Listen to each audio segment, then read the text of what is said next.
Hi, everyone. So, we're going to get into chapter 3, The Man Who Didn't Believe in Love. I want to tell you a very old story about the man who didn't believe in love. This was an ordinary man just like you and me. But what made this man special was his way of thinking. He thought love doesn't exist. Of course, he had a lot of experience trying to find love, and he had observed the people around him. Much of his life had been spent searching for love, only to find that love didn't exist. Whenever this man went, he used to tell people that love is nothing but an invention of the poets, an invention of religions just to manipulate the weak mind of humans, to have control over humans, to make them believe. He said that love is not real, and that's why no human could ever find love, even though he might look for it. This man was highly intelligent, and he was very convincing. He read a lot of books, he went to the best universities, and he became a respected scholar. He could stand in any public place, in front of any kind of people, and his logic was very strong. What he said was that love is just like a drug. It makes you very high, but it creates a strong need. You can become highly addicted to love, but what happens when you don't receive your daily doses of love? Just like a drug, you need your everyday doses. He used to say that the most relationships between lovers are just like relationships between drug addict and the one who provides the drugs. The one who has the biggest need is like the drug addict. The one who has a little need is like the provider. The one who has the little need is the one who controls the whole relationship.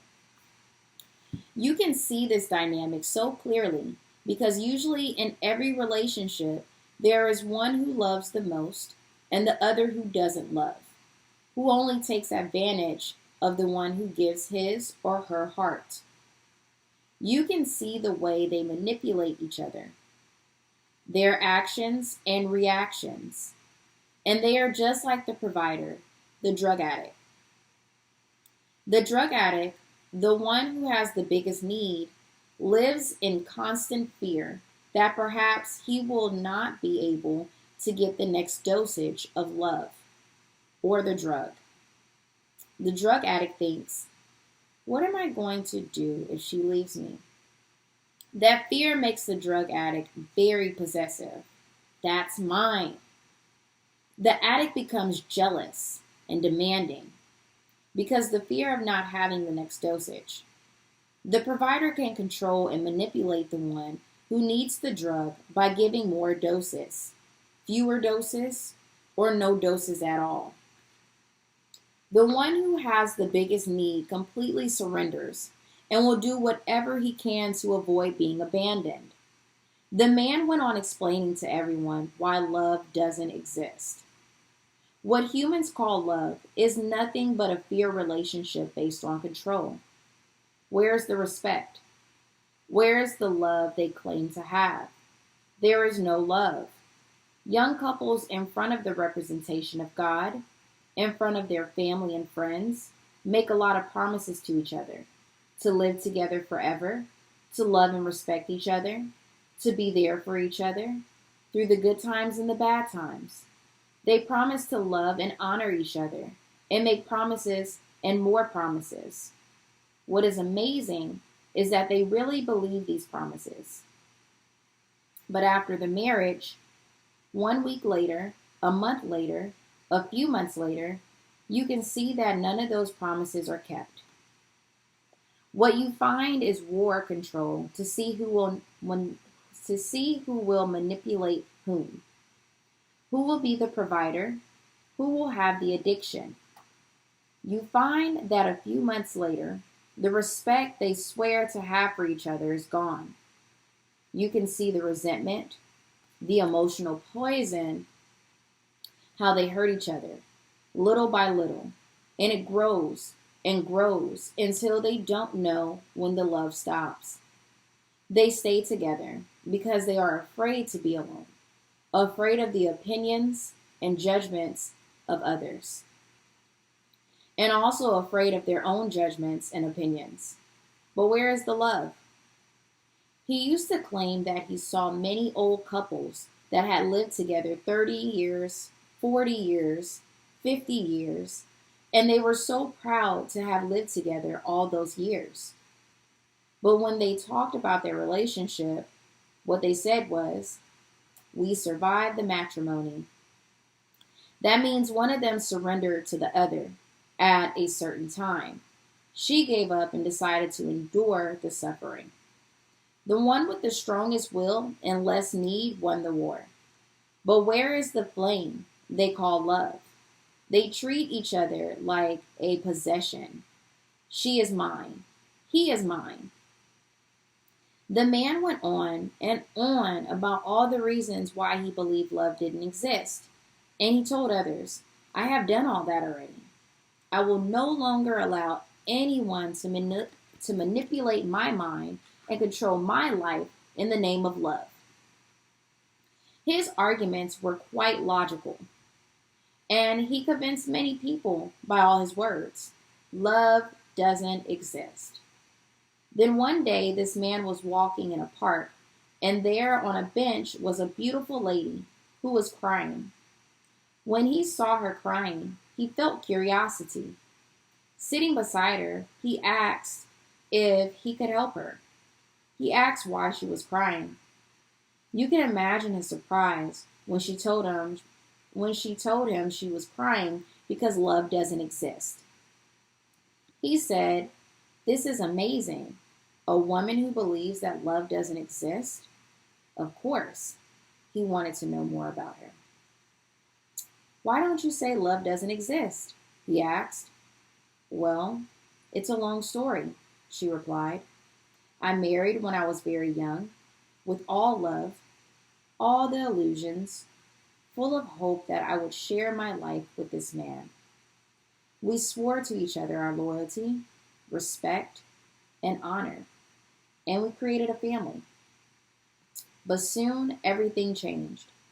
I was the devoted wife who took care of the children and the home. My husband continued to develop his career, and his success and his image outside of home was more important to him than our family. He lost respect for me, and I lost respect for him. We hurt each other, and at a certain point, I discovered that I didn't love him, and he didn't love me either. But the children needed a father, and that was my excuse to stay, and to do whatever I could do to support him. Now the children are gone, and they have left. I no longer have any excuse to stay with him. There's no respect. There's no kindness. I know that even if I find someone else, it's going to be the same because love doesn't exist. There is no sense to look around for something that doesn't exist. That is why I am crying." Understanding her very well, he embraced her and said, "You are right. Love doesn't exist. We look for love. We open our heart and we become very vulnerable, just to find selfishness. That hurts us even if we don't think we will be hurt. It doesn't matter how many relationships we have. The same thing happens again and again. Why even search for love any longer? They were so much alike. They became the best friends ever. It was a wonderful relationship. They respected each other, and they never put each other down. With every step they took together, they were happy. There was no envy or jealousy. There was no control. There was no possessiveness. The relationship kept growing and growing. They loved to be together because when they were together, they had a lot of fun. When they were not together, they missed each other. One day, when the man was out of town, he had the weirdest idea. He was thinking, maybe what I feel for her is love. But this is so different from what I have ever felt before. It's not what the poets say it is. It's not what the religion says, because I am not responsible for her. I don't take anything from her. I don't have the need for her to take care of me. I don't need to blame her for my difficulties or take my dramas to her. We have the best time together. We enjoy each other. I respect the way she thinks, the way she feels. She doesn't embarrass me. She doesn't bother me at all. I don't feel jealous when she's with other people. I don't feel envy when she is successful. Perhaps love does exist, but it's not what everyone think love is. He could hardly wait to go back home and talk to her, to let her know about his weird idea. As soon as he started talking, she said, I know exactly what you are talking about. I had the same idea long ago, but I didn't want to share it with you because I know you don't believe in love. Perhaps love does exist, but it isn't what we thought it was. They decided to become lovers and to live together, and it was amazing that things didn't change. They still respected each other. They were still supportive of each other, and the love grew more and more. Even the simplest things made their hearts sing with love because they were so happy. The man's heart was so full with all the love he felt that one night a great miracle happened. He was looking at the stars and he found the most beautiful one. And his love was so big that the stars started coming down from the sky, and soon that star was in his hands. Then a second miracle happened, and his soul merged with the star. He was intensely happy, and he could hardly wait to go to the woman and put that star in her hands to prove his love to her. As soon as he put the star in her hands, she felt a moment of doubt. This love was overwhelming, and in that moment, the star fell from her hands and broke in a million little pieces. Now there is an old man walking around the world swearing that love doesn't exist. And there is a beautiful old woman at home waiting for a man, shedding a tear for a paradise that once she had in her hands. But for one moment of doubt, she let it go. This is the story about the man who didn't believe in love. Who made the mistake? Do you want to guess what went wrong? The mistake was on the man's part in thinking he could give the woman his happiness.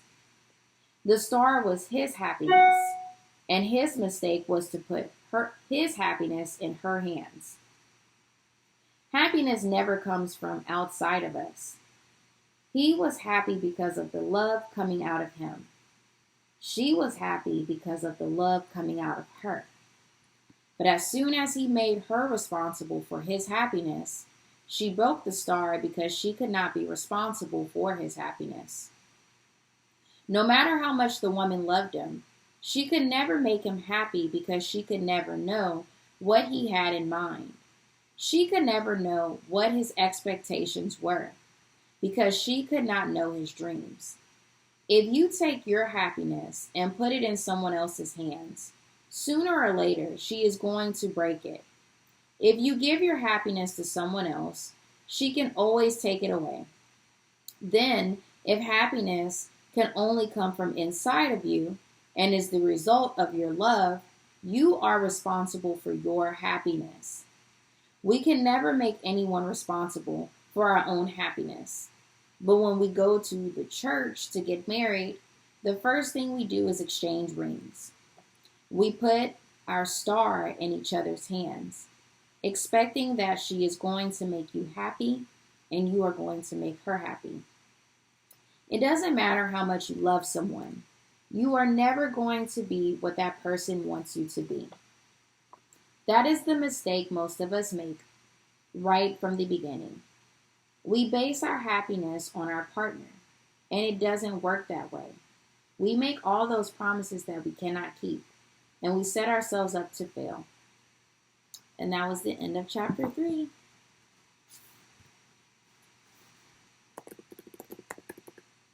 Oops.